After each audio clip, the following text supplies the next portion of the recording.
I'm here this morning following recent inquiries to various county officials regarding the Enbridge Line 393 worksite at their Walker Brook South crossing near County Road 110 and County Road 13. I was concerned when it appeared that the county was not being informed of the situation on the ground, even though should any issue arise, our first responders would be the first line of defense. I know we have a new county emergency management manager in Andy Anderson, making this update even more critical. I'm here to provide a current on-the-ground review to ensure the county is as forewarned as it can be, so that we can all be prepared for whatever is necessary. Clearwater County impacts to the water quality became clear to Enbridge in January 2021 when they willfully violated their low-risk construction permit, bursting an artesian aquifer, but not formally notifying the DNR about the situation.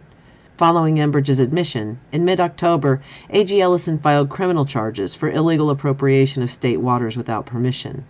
Yet this was only the beginning of concerns in Clearwater County. This overview shows Enbridge's second aquifer breach in LaSalle Valley, which continues to remain unresolved. Remediation efforts to date have been unable to stop the flow of water, and the grout used is now bleeding from the ground, impacting Clearwater County's Big LaSalle Lake. Enbridge's first crossing of Mississippi River experienced multiple frackouts of drilling mud, releasing unknown quantities into the wetlands surrounding the headwaters.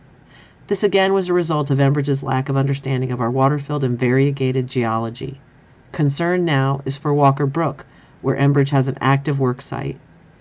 A geological mirror to LaSalle Valley around the Mississippi headwaters, the state required no geotechnical analysis. Borings taken this summer, well after the pipeline began operation, showed this location was a bad routing decision from the start.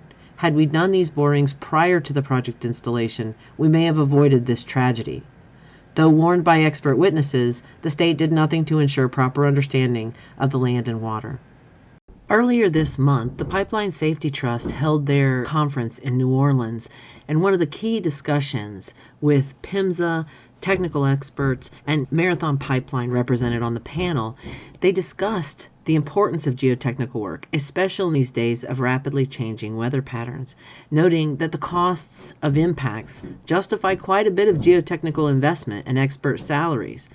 While geohazards are only about 7% of failures, they have very high consequences as they are typically catastrophic failures.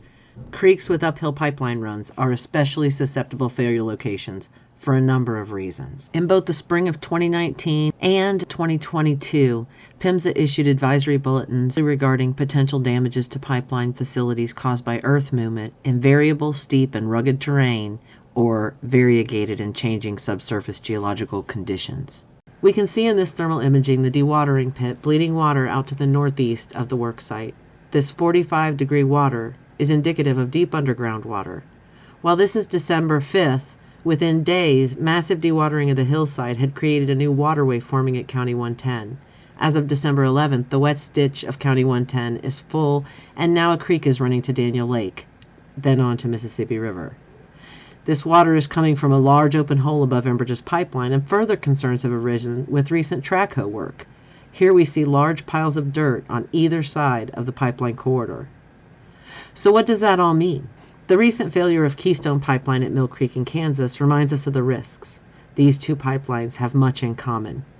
Both of these locations are creeks with an adjacent uphill pipeline run. Both of these pipelines are newer pipelines carrying tar sands crude. Rush pipeline construction is a factor in each, as Keystone built to beat Enbridge's Alberta Clipper, which they did by mere months. So far, Keystone has had 22 failures in 11 years. Is this what awaits us on Line 3? So many questions remain unanswered at this point. What mostly concerns me is whether or not we're getting timely information from the DNR in order to be prepared for any kind of response that might be necessary. There are lots of questions about why this work is being done now. Why were these issues not resolved earlier in the year? Why are we endangering people working in winter when we've known about this issue since last year? What is it that is causing the delays? These things are really outside our span of control. What is in our span of control is to ask the DNR and the MPCA, who are in charge of this project, to fully inform us about what is happening in our public easement. This is a 399-acre section of tax forfeiture and county memorial forest. These are our public lands. Are we being informed about what's happening in the easement we granted? Do we even have a say? This particular site has not been revealed to the public in any way by the state, and it was not included in the recent settlement agreements made with Enbridge Incorporated. We are the first line of response, regardless of what anyone says about calling Enbridge or the duty officer for the state. If our citizens are in need, our first responders are going to be the ones on the ground. I'd like to ask, are we being informed?